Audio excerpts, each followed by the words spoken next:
friends, and welcome back to Girl on Fire, the financial independence podcast for independent women. My name is Priya. I'm a chartered accountant and analyst and the creator of Paper Money Co. I'm also a fierce financial feminist and the host of this podcast. I believe that a woman who is in control of her money is in control of her life. This week, we're talking about the ultimate lazy girl's way to get rich and make millions. And no, I'm not exaggerating. We're talking about ETFs, which are exchange-traded funds.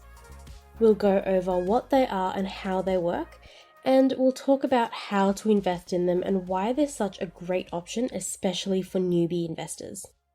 Before we get started, I want to remind you to head to my website, papermoneyco.com, to sign up and receive your free copy of my investing starter guide. It's totally free. You just need to enter in your email address and I'll send it to you. And then I want you to start working through it. It'll give you a plan to follow, step-by-step instructions to get ready to start investing and building real wealth. If you're really serious about learning to master your money, then it's the perfect guide for you, and I'd hate for you to miss out on it. As always, Girl on Fire is about learning, so whip out your favorite notebook or journal and get ready to take some notes. If that's not your thing, you can always find the transcript on my website, papermoneyco.com. Okay, so that's the end of my shameless plug. Let's dive in. So let's start with the basics. What are ETFs? An ETF is an exchange-traded fund. Now, I want you to think back to episodes 15 and 16 when we were talking about investing in shares and stocks. In those episodes, we were talking about investing by buying stocks in individual companies. So maybe you buy stocks in Apple, and then in Commonwealth Bank, and then in Woolies. You're going around and choosing what you want to buy. You're making all these individual trades, buying what you want to invest in.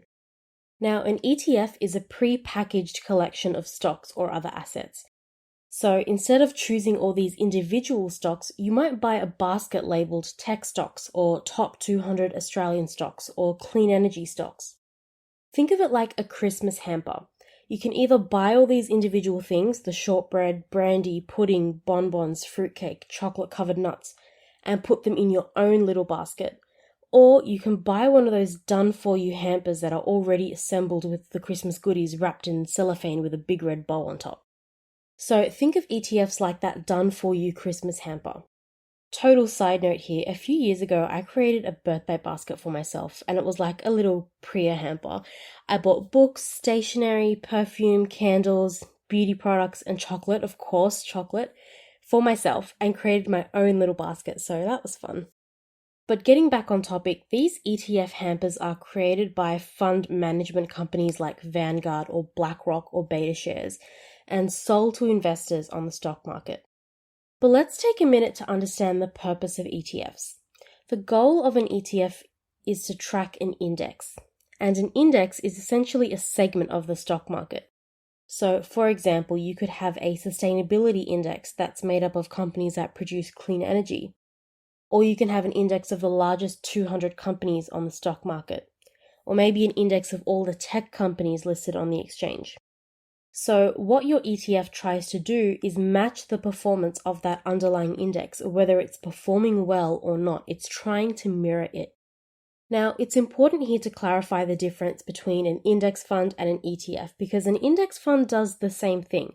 It's a basket of securities that reflects an underlying index and aims to match the performance of that index. One of the key differences between an index fund and an ETF is that an ETF is traded on the stock exchange throughout the day, just like stocks. But an index fund is traded at the end of the day at the closing price. Okay, so let's take a closer look at how ETFs work and how the stocks of individual companies are packed together in the ETF hamper. An ETF holds the same stocks that are in the underlying index that it's trying to track. So it's going to depend on what the ETF is trying to track. So for example, A200 is an ETF created by iShares, and it's an ETF of the top 200 companies listed on the ASX, the Australian Stock Exchange. So the purpose of A200 is to track the performance of the top 200 companies on the ASX, regardless of whether that performance is good or bad. Now, those top 200 companies include things like Commonwealth Bank, ANZ, BHP, Westpac, and Woolworths. A200 will always include the top 200 companies, no matter what they are. It has no loyalty to a particular company. It's always just the top 200 companies. So let's say Woolies has a really bad year and they can't keep up with Aldi anymore. They're not making bank the way they used to. Their financial performance falls and they're no longer one of the top 200 companies on the ASX. Maybe they fall down to position 210. Think of it like a leaderboard. Woolies has dropped down to the 210th spot, which means that all the other companies have moved up one spot. And because of that, there's now a brand new company in the top 200. The one who was previously in the 201st place is now in the 200th place. So because the A200 ETF tracks the top 200 companies, it's no longer including Woolworths, but it's including this new kid in town. Now, to be clear, not all ETFs are like this. Remember what I said before, it depends on what the ETF aims to track. There could be an ETF that tracks all the auto companies on the exchange, or the ones that have a strong policy against slavery and underpaid workers in developing countries. So when you're researching ETFs, it's super important to look at the portfolio holdings. What does the ETF track? What's in the hamper? It might say it's a hamper of delicious chocolate and nuts, but what kind of chocolate and nuts? What's specifically in the hamper? Okay, so now we understand that an ETF holds the same stocks that are in the underlying index that it's trying to track. Another important thing to note here is that the ETF is holding these stocks in the same proportion as they appear on the underlying index.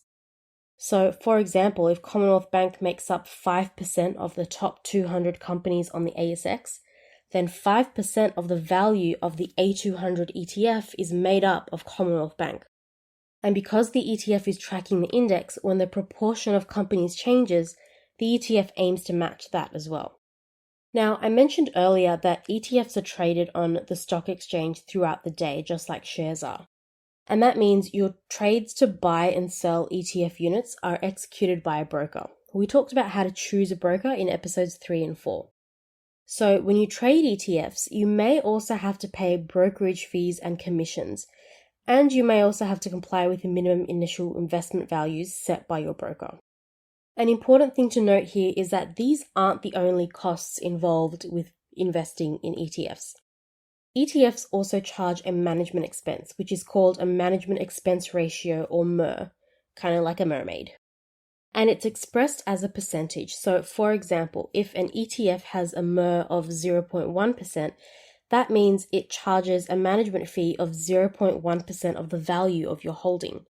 This is a fee that the company who created the ETF uses to cover their costs of operating and managing the ETF. The MER is a broad measure of how expensive the ETF is for an investor. So the lower the better, because these fees can add up and eat into your returns. Also, MER is a funny word. It sounds like what a bougie cow would say instead of moo. But we'll talk about how this cost compares to other investment options a bit later in this episode. Okay, so now that we know what ETFs are and how they work, let's talk about why they're so popular. Their popularity has really exploded in recent years, and they're a great option for all investors, especially beginners and people who don't have hours to dedicate to researching, analyzing, and choosing individual stocks. So why are they such a good investment option? First, ETFs give an investor instant diversification in one trade. So if you remember from episode 14, diversification is how investors spread their risk among their portfolio to lessen the blow. It's the idea of not putting all your eggs in one basket. Now, think of the A200 ETF we talked about before. In one single trade, you can get exposure to 200 different companies. That's 200 different companies of different sizes in different industries and with different business models and different risks. If you wanted to do that yourself, you'd have to make 200 trades. If you were building that hamper yourself, that's 200 trades and thousands in brokerage fees. But by buying that ETF hamper, you're diversifying your portfolio in a single trade and in a very cost-effective way. Another benefit is that you can maximize your returns and create a balanced portfolio by investing in the whole stock market in one trade as well. Instead of choosing individual stocks, which can take a lot of time and effort, you're investing in the entire stock market in one go. And if you remember when we were talking about stock market returns in episode 15, that's an average annual return of 8 to 10% in one trade. Moving on, you'll also earn dividends and capital gains by holding ETF units. When the value of the underlying index increases, the value of the ETF increases. And that means that the price of the ETF increases. And if it increases to a point higher than what you paid for it, you'll make a capital gain. Similarly, when the stocks which the ETF holds pays dividends, that dividend is passed on to investors. So you can earn passive income through capital gains and dividends when you're invested in ETFs. Now, all of this instant diversification and passive income comes at a cost. You will pay brokerage fees and possibly a commission as well, depending on your broker.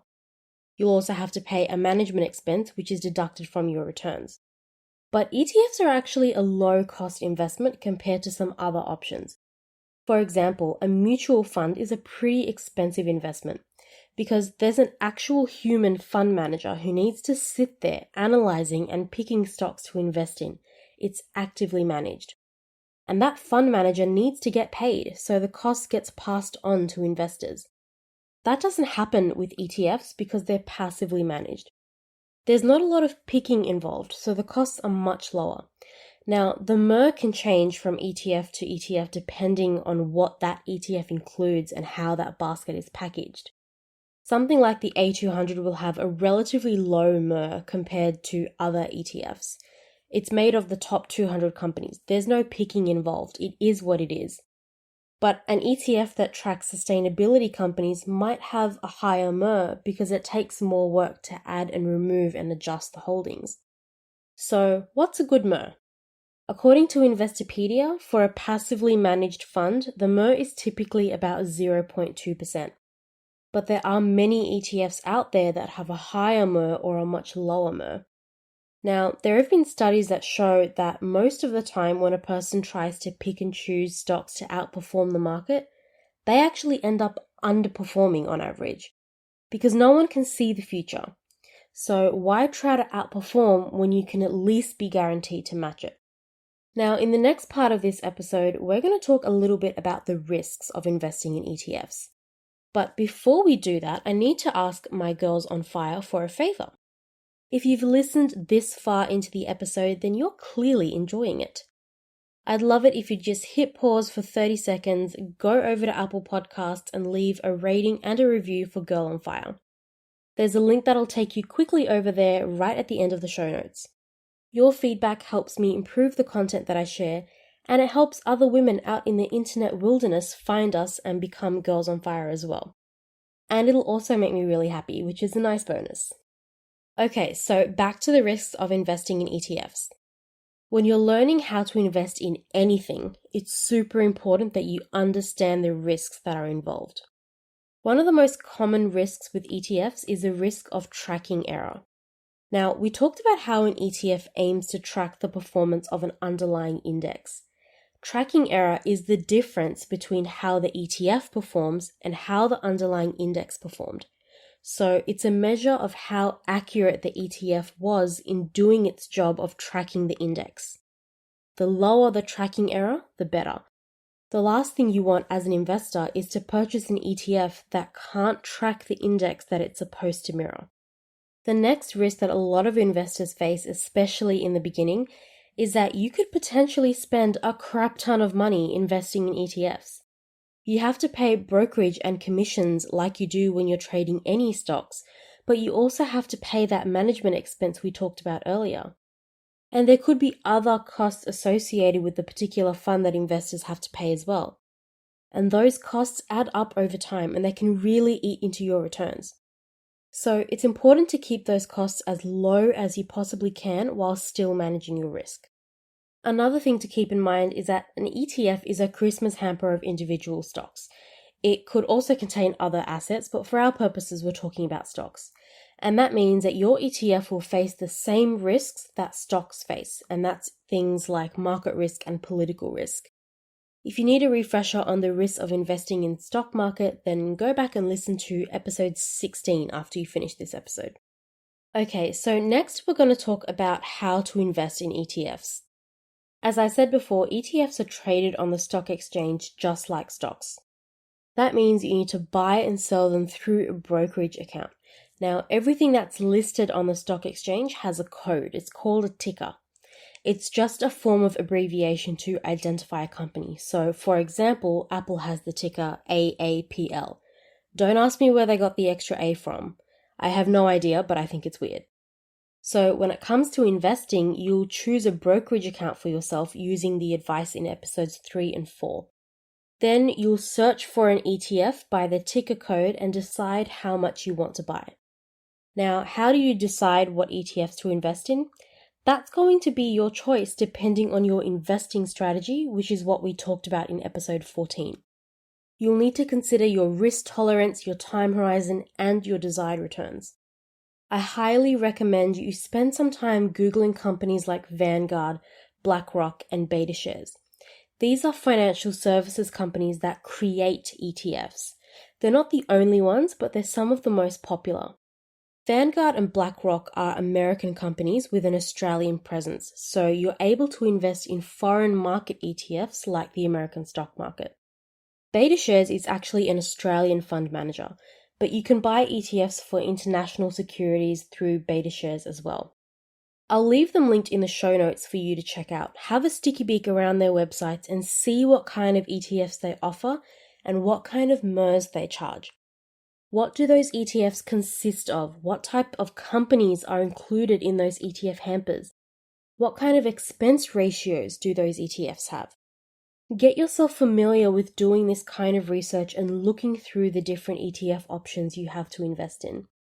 It can be a fun game, actually, trying to find the fund that tracks the most stuff while charging the lowest MER.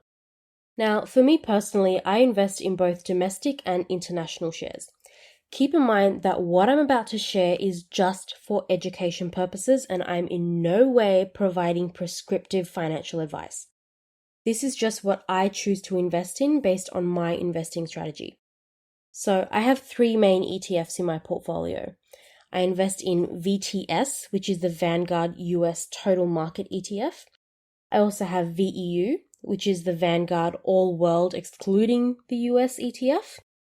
And then I also have A200, which is an ETF of the top 200 companies in the ASX by BetaShares. So with these 3 ETFs, I'm invested in the entire US stock market, the largest companies in the Australian stock market, and then all the stock markets in the world, excluding the US. Now, I make an investment every single month after I get paid. It's the best time of the month. I'm like a kid in the candy store. And I've had a bit of fun experimenting with other funds here and there, but these are the ETFs that make up the core of my portfolio. This is how I execute the investing strategy I created for myself to reach my goals. Now, to keep my costs low, I invest in one ETF at a time.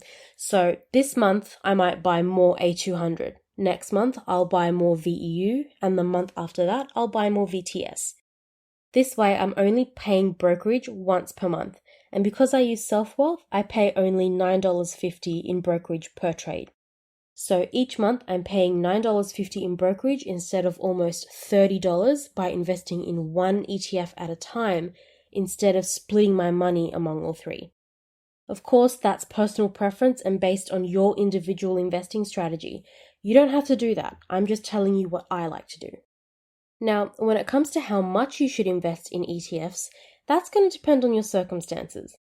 You'll need to consider how much you have available to invest and how much extra money you can find for investing in your budget. You'll also need to consider your personal investing strategy and what brokerage costs you'll need to pay based on the broker you choose to go with. And then you need to consider your goals as well. I'm still hoping to retire early and my emergency fund is fully funded, so I'm putting as much money toward investing as I can.